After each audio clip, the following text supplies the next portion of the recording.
pause for a second and imagine waking up to skyrocketing energy bills, rationing at the gas station, and the chilling fear that society as you know it is on the brink of collapse. For millions across Europe, this is not imagination, it's reality. In this video, we'll unravel the layers behind Europe's devastating poverty crisis and how America's tug-of-war with Russia is inadvertently suffocating middle-income families. The clock is ticking, and we're not just talking about politics. We're talking about people's lives hanging by a thread.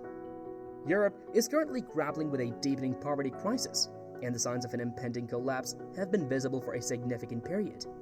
The continent, once seen as a beacon of modernity and prosperity, is now witnessing distressing economic conditions that affect its population at large. The transcript highlights the dire situation, pointing out alarming statistics such as the low percentage of households in Germany using natural gas for heating and the projected number of Britons expected to freeze to death due to lack of heating fuel. These instances reflect the increasing vulnerability and hardship faced by Europeans. The underlying causes of this crisis can be attributed to a variety of factors, including political decisions, geopolitical tensions, and energy shortages. The war in Ukraine, for instance, has disrupted energy supplies from Russia, a significant source of energy for many European countries. This has resulted in skyrocketing energy prices, energy rationing, and a heavy reliance on alternative and often more expensive sources of fuel. The situation demands urgent attention from European leaders, who must address the root causes of the poverty crisis and work towards sustainable solutions. Without effective measures to alleviate poverty and restore stability, the economic collapse of Europe could have far-reaching consequences for its citizens and the global economy. Now, Joe Biden recently made an announcement regarding measures aimed at curbing Russian energy, framing it as a move to undermine Vladimir Putin. However, the consequences of these actions are likely to be felt by middle-income Americans rather than the intended target.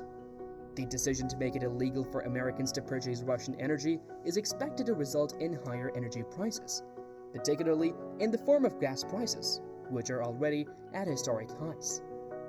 By restricting access to Russian energy, the Biden administration is inadvertently harming the very people it claims to protect, middle-class Americans, who have already endured the economic challenges brought on by the COVID-19 pandemic, are likely to face further financial strain as energy costs rise. This situation highlights the disconnect between political rhetoric and the actual impact on everyday citizens. The focus on punishing Putin may overshadow the potential repercussions for middle-income Americans, who bear the brunt of these decisions.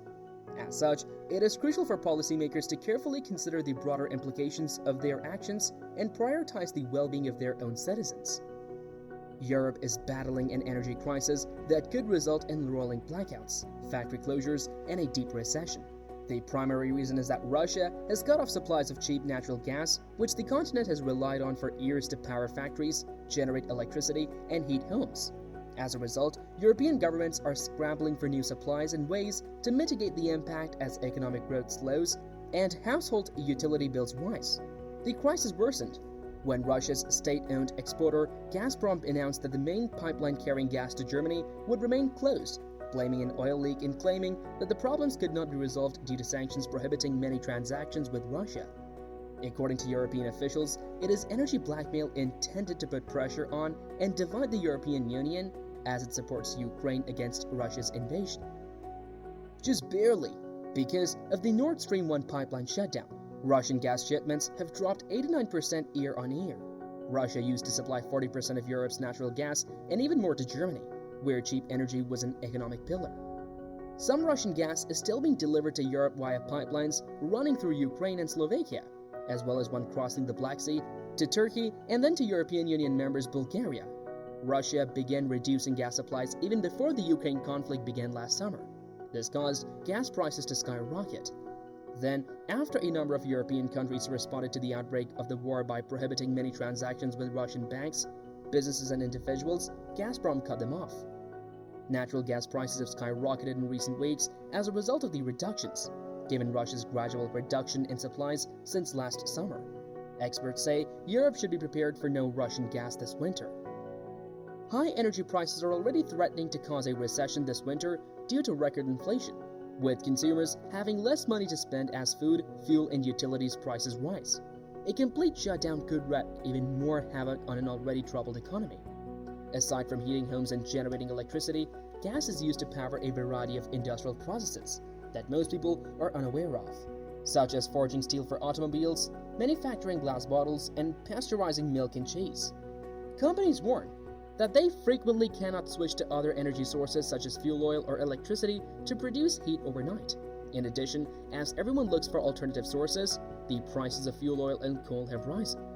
In some cases, turning off the heat damages equipment that holds molten metal or glass, and in the long run, energy-intensive businesses may simply abandon Europe.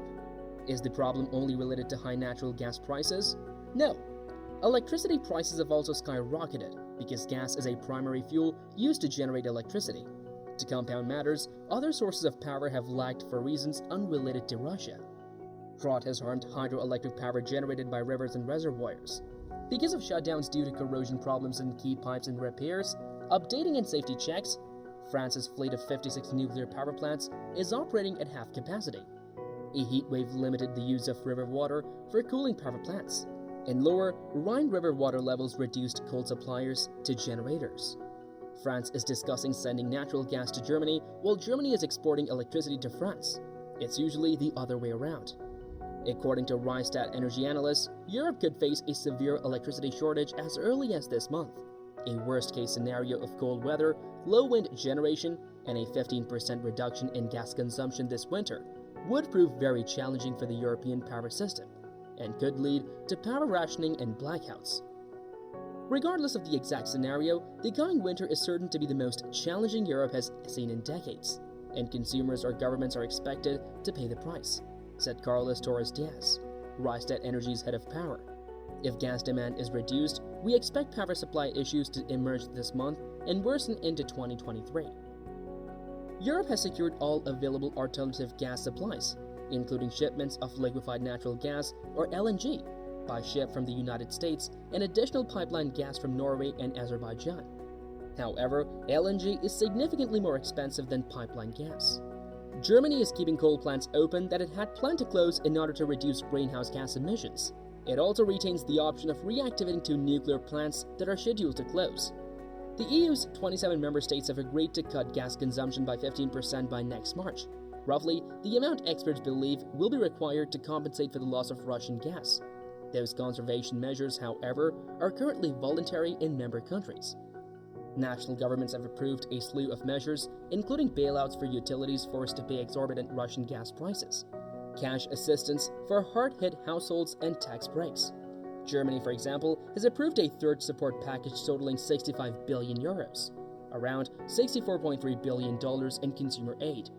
This type of spending will increase national deficits while also softening the downturn predicted by economists for the end of this year and the beginning of the next year.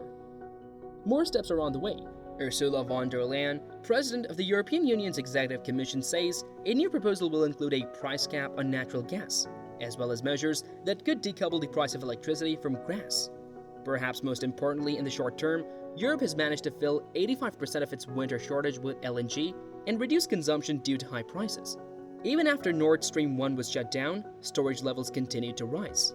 As a result, gas prices have fallen to their pre-cutoff level, though they remain exorbitantly high. In conclusion, Joe Biden's measures against Russian energy, while aimed at hurting Putin, are likely to harm middle-income Americans instead. The ban on Russian imports has resulted in soaring energy prices and rationing in various European countries, exacerbating the economic hardships faced by the population. The war in Ukraine plays a significant role in the energy crisis, disrupting supplies and leading to a shortage of diesel fuel. The lack of a clear plan or solution from the US government raises concerns about the impending disaster and its impact on the economy and society. Urgent attention is needed from European leaders to address the root causes of the poverty crisis and work towards sustainable solutions. The focus should be on protecting and supporting the middle class, rather than inadvertently exacerbating their financial struggles. And that's all for today's video. Thanks for tuning in. Subscribe if you want to watch more videos like this.